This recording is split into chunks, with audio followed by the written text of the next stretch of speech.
বিংশ শতকের শ্রেষ্ঠ মুজাদ্দিদ আল্লামা সৈয়দ আবুদুল্লাহ মওদুদী রাহমাতুল্লাহ আলাইহি তিনি এক জায়গায় লিখেছেন, স্বৈরাচারীরা তার পতনের সমস্ত ছিদ্র বন্ধ করে, কিন্তু একটা ছিদ্র বন্ধ করতে পারে না, মনের ভুলে সে ছিদ্রটা থেকেই যায়, যেই ছিদ্র দিয়ে আসলে তার পতনটা হবে। ক্ষমতায় গিয়ে মনে করে চিরকাল ক্ষমতায় থাকবো। ভারতের প্রধানমন্ত্রী পণ্ডিত জওয়াহরলাল নেহেরু রাঁচি পাগলাগারদে গিয়েছেন, মেন্টাল হসপিটাল।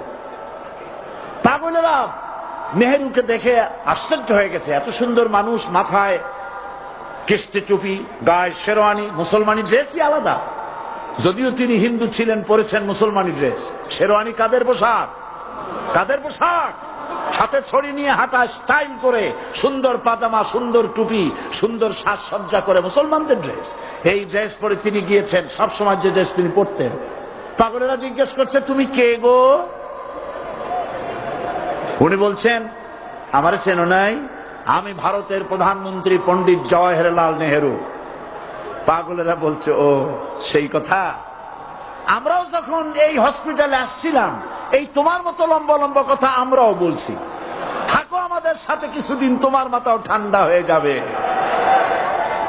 ক্ষমতায় যারা থাকে, ক্ষমতার মোহে চতুর্দিকে অন্ধকার দেখে, মনে করে আমার পতন আর হবে না। কিন্তু তোমাকে বুঝিবে যে গোকুলে বাড়ি শেষে। গাড়ির চাকা সব সময় উপরে থাকে না। গাড়ির চাকা সব সময় উপরে থাকলে গাড়ি তো চলবেই না। গাড়ির চাকা ঘোরে বলেই তো গাড়ি চলে। সুতরাং এই উপরে, তোমার চাকা উপরে এখন আছে বলে, তোমার দলের চাকা উপরে আছে বলে যারা মানুষের উপরে জুলুম করছো, আলেমদেরকে ধরতেছো, মুসল্লিদেরকে ধরে ধরে জেলে ঢুকাচ্ছ, সময় আসবে এমন ইন্দুরের গর্ত অপমানা ফেলাবার জন্য।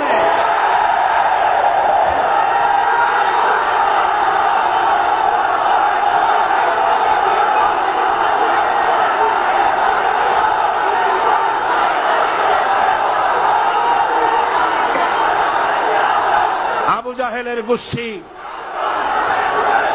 জাহেলের গোষ্ঠী মনে করেছে সোজা আঙ্গুলে ঘি যখন উঠল না, আঙ্গুল বাঁকা করতে হবে। শুরু হয়ে গেল অত্যাচার। শুরু হয়েছে না? হযরত সুমাইয়া রাদিয়াল্লাহু তাআলা আনহা কি নির্মম ভাবে, নিষ্ঠুর ভাবে তাকে শহীদ করা হলো।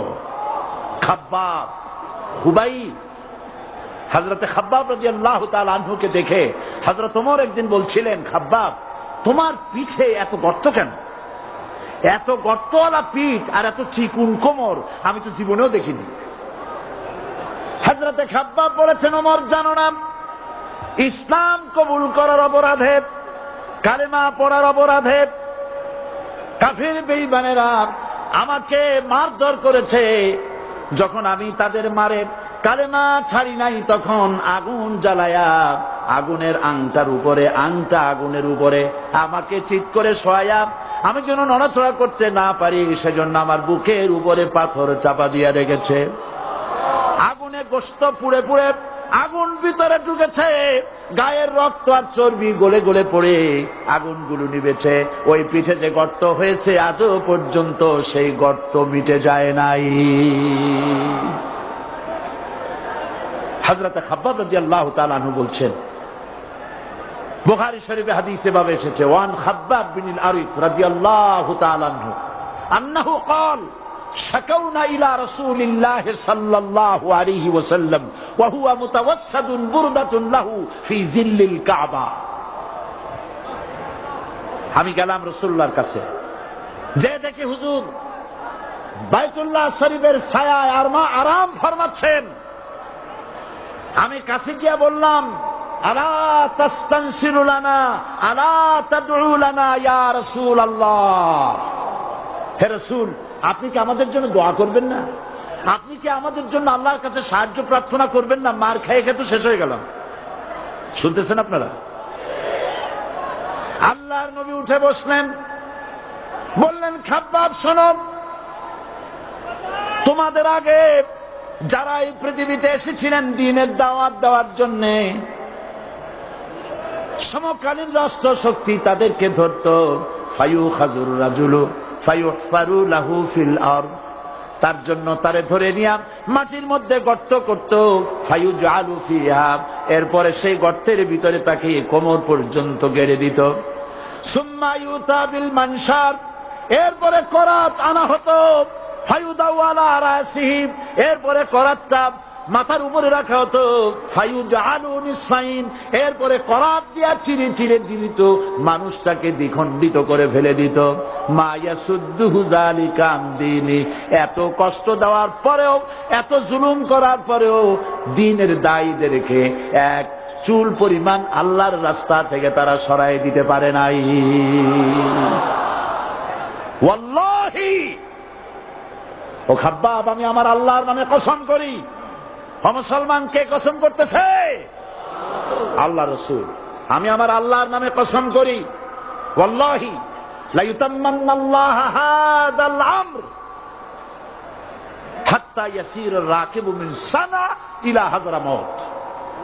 সেদিন বেশি দূরে নয়, ইয়েমেনের রাজধানী সানা থেকে শুরু করে সৌদি আরবের হাযরামাউত পর্যন্ত হাজার হাজার মাইল, এই দীর্ঘ পথে যুবতী নারী তার সৌন্দর্যের পশ্চা নিয়া, আর ধনাঢ্য ব্যক্তিরা, সওদাগরেরা তাদের টাকা পয়সা নিয়া একাকে নিয়ে অথবা দলবদ্ধ ভাবে মানুষেরা যাতায়াত করবে।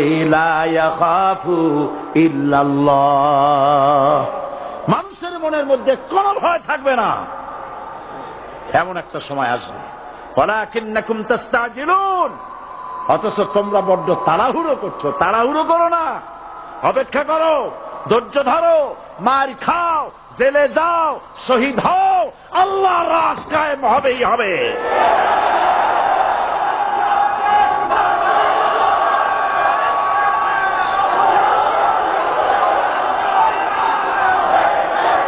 বিল্ডিং থেকে শিক্ষা গ্রহণ করুন, বিল্ডিং, ইমারত, দালান থেকে শিক্ষা গ্রহণ করুন। এই যে একটা দালান আছে না পাশে, দেখতে পাচ্ছেন? এই দালান কি দিয়ে তৈরি করা হয়েছে বলেন? ইট। সমস্ত ইটেরা যদি ধর্মঘট করত, আমরা কেউ মাটির তলায় যাব না, কেউ আমরা আগুনে পুড়ে ঝামা হব না, পিক হব না, কেউ আমরা টুকরা টুকরা হব না, সবাই থাকবো উপরে উপরে, তাহলে কি দালান হইতো নাকি? এই বিল্ডিং নির্মাণ করতে গিয়া ইটের যে স্যাক্রিফাইস, হাজার হাজার ইটকে পিক হতে হয়েছে, পুড়ে যেতে হয়েছে, খোয়া হতে হয়েছে, ভেঙে টুকরা টুকরা হয়ে 50 ফিট মাটির নিচে যেতে হয়েছে, তারপরে ইমারত গঠন হয়েছে, সুন্দর দালান তৈরি হয়েছে। যারা ইসলামী শাসন চান, আল্লাহর দ্বীনকে বিজয়ী দেখতে চান, তাদেরকে অসংখ্য মানুষকে পোড়াইটের মতো জেলখানায় পুড়ে পুড়ে মরতে হবে, অসংখ্য মানুষকে ফাঁসির কাস্তে ঝুলতে হবে, গায়ের রক্ত দিতে হবে, শহীদ হতে হবে, তারপরে ইসলামের ইমারতটা কায়েম হয়ে যাবে। শায়ের, কবি কি সুন্দর করে বলছেন, কবি সুন্দর করে বলছেন, ये शहादत गाहे उल्फत में कदम रखना, ये शहादत गाहे उल्फत में कदम रखना, लोग समझते हैं आसा है मुसलमान होना। মানুষেরা মনে করে মুসলমান হওয়া খুব সহজ জিনিস। না, মুসলমান হওয়ার অর্থ হলো শাহাদাতের ঈদগাহে শামিল হয়ে যাওয়া।